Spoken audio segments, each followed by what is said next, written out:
As an editor, one of your biggest limitations is the footage that you have to work with. When you're given amazing footage, it makes your job of piecing it all together a lot easier, but it can be really frustrating to be asked to make an amazing masterpiece when the footage you're given to work with is...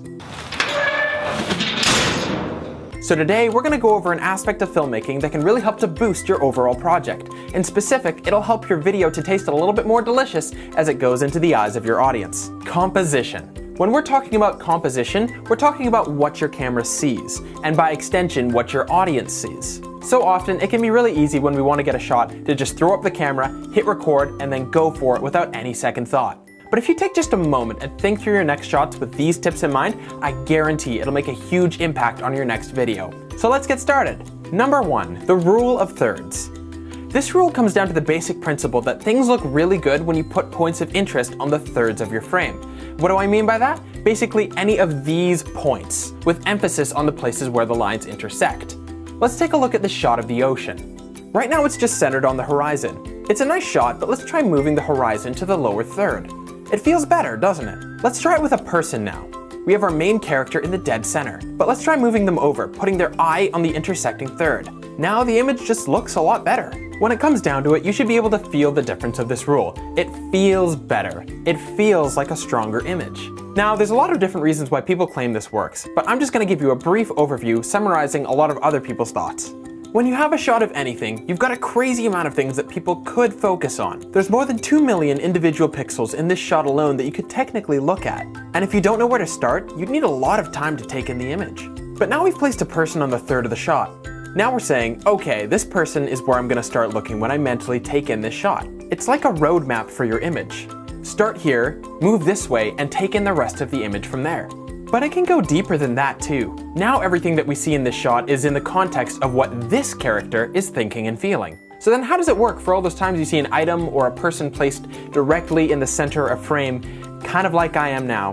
For that, we have to go to rule number 2, symmetry. Typically there's 2 different situations in which this happens. One is when you're highlighting the beauty in a shot. For some reason, as humans, we really respond to symmetry. It looks and it feels good. And to be honest, that's the main reason why a lot of people will choose to use it, because symmetry just feels good to look at. But you've got to keep that in mind with this second piece. Whenever you put someone or something in the center of frame, you're telling your audience, I really want you to focus on this. This is why you'll see these kind of shots used a lot when a character is experiencing a powerful moment. But if that thing isn't really worth focusing on, or if that person isn't saying, doing, or feeling something important, it feels like you're getting a conflicting message. Number 3, leading lines. Plain and simple, visible lines in your shot will subconsciously tell your audience where they should be looking at. When your eyes look around the screen and they see those lines are basically saying, hey, how's it going?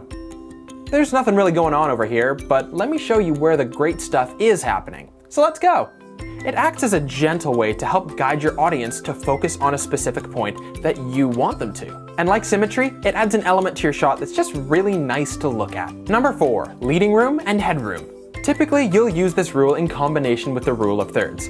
Basically, headroom just refers to the fact that you don't want the top of your character's head to leave the frame. It helps to prevent your image from feeling squished or claustrophobic. The time when you'd forget about this is when you're doing a close-up or an extreme close-up, where you're trying to get closer to your subject's eyes, and it becomes impossible to keep everything in frame. Now the second piece to this is the direction that your character is looking. Take the direction that your character is facing, or if that's not obvious, the direction that their body is turned more towards. Now place your character on the opposite side of frame so that the direction they're looking to has more space. The reason you do this is to give a sense of context for the space that they're in. If your subject is moving and you short side their framing, it can become really hard to tell if they're going to run into anything. It becomes really unnerving to watch them move because we can't really get a read for what's happening in the space around them. The same thing applies for if they're speaking. If you butt them right up to the edge of frame, you can't tell whether or not the person they're talking to is 2 inches or 20 feet away from their face. Use this rule to prevent your shots from getting really uncomfortable. Number 5, depth. Every shot has a foreground, a midground, and a background. And what you choose to show or to not show tells a lot about what's in your shot.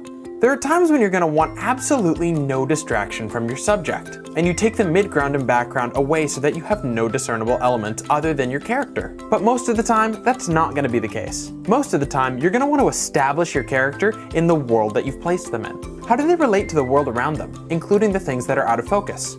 A lot of this will be impacted by two things: where you shoot and what lens you shoot with. If you choose a shot with a wide-angle lens, you'll notice two things. One, you'll see that there's a larger amount of space that's in focus, even when shooting wide open, making it more difficult to separate your subject by blurring out the background. And two, you'll see that the distance between your subject and the background is exaggerated in terms of how far away it looks. The reverse is also true. Using a lens with a longer focal length will make it easier to get a shallow depth of field, even if you're using the exact same f-stop.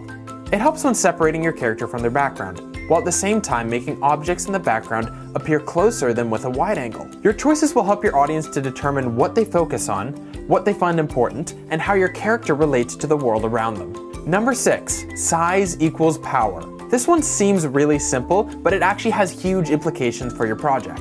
If an object takes up a large amount of the frame, then your audience will see it as big and important. If it only takes up a small amount, then it's small and insignificant in our minds. This can be used in a couple of different forms. One is it can help us to choose what to focus on. There's things in the background of the shot, but nothing is as big as our main character, who dominates the frame, so they take our attention. When choosing your shots, it's important to think about how your framing will impact how your audience views your subject. Choosing a wide shot of someone standing in an open space can give the sense that they're insignificant, or maybe they're lost. While switching up that same shot to a medium or a close-up can subtly tell us that they have more control over their situation. Camera angles also play a big role in this. By setting up your camera low and angling up towards your subject, it can convey that they're looming over you and that they have a sense of dominance, as we literally have to look up to them. But the reverse is also true. By setting up the camera high and angling down, we literally end up looking down at our subject and therefore viewing them as weaker. So keep this in mind next time you're shooting your subject. And finally, number 7, don't follow these rules. Wait, what I actually mean is don't follow these rules religiously. Everything that we've gone over so far is valid information that you should use whenever you can, but those rules aren't the end goal in and of themselves. They're just avenues to get to your bigger goal, which is conveying your message and telling your story.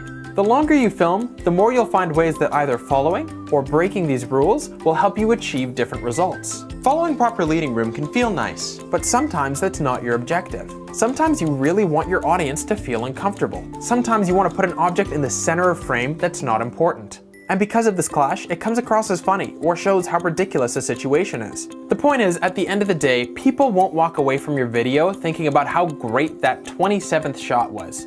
They'll walk away with thoughts and feelings, and you get to help decide what those are. But this is just a starting point. Take this information, use it, or don't use it, and see where it leads you. I hope you found this video helpful. Thank you so much for watching, and I hope to see you next time.